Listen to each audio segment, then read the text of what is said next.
there is an abundance of bird life to be found. Among the most common is the mallard duck, the male of which has the unfortunate combination of a green head and orange feet. Less common are the tufted ducks with their bright yellow eyes showing clearly against a black head, which has a small tail at the back. In some parts there are families of ornate mandarin duck, and there have been sightings of other species such as the genteel and pochard. Herons are often seen standing motionless on the water's edge, waiting to pounce on passing fish. They have probably none too impressed with the increasing number of cormorants now living in them. This large black diving bird is a saltwater species, but in recent years they have started to colonise the Thames, no doubt having realised the rich pickings to be had from the abundant fish life. The crested grebe also dives for fish, and it is so well adapted for this role with its legs right at the back of its streamlined body that it is completely unable to stand on land. The egret is related to the heron with its smaller and pinky white, and although very rare, it has been sighted on this river. The kingfisher is another predatory bird, and although fairly common, it is hard to spot, being quite small and fast moving. It is often only seen as a flash of electric blue darting through the trees or across the water.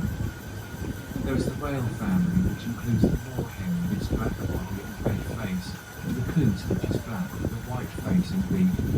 Coots defend their territory ferociously and will often drive swans away. Also in this family is the dabchick. Being quite small and secretive, they spend much of their time hidden in backside vegetation. The Canada goose is so prolific it is now considered a pest, and it is often seen alongside the less common but more attractive Egyptian goose. Looking to the skies, we sometimes see kestrels hovering over fields. Similar in size and colour is the hobby, which swoops and turns over the water catching insects. The red kite with its distinctive forked tail and 5.5 foot wingspan is now common all along the Thames Valley, having been reintroduced following the eradication of the British Isles. As well as the bird species, there was the otter, which though non-existent on the Thames a few years ago, is now well established on some stretches, thanks once again to a programme of reintroduction. More common is the mink, which although not a native species, has done very well on the Thames. Originally bred in captivity for their fur, some have found their way into the wild, having a serious effect on native fauna, due to their hunting ability, taking both birds and humans. Due to the similarity in the bird life in the habitat, French brothers now operate a dedicated bird and young bird in the winter area. These outfits are now timetabled on websites, based on within a century.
Ahead of us now is Botany Lock, our turnaround point.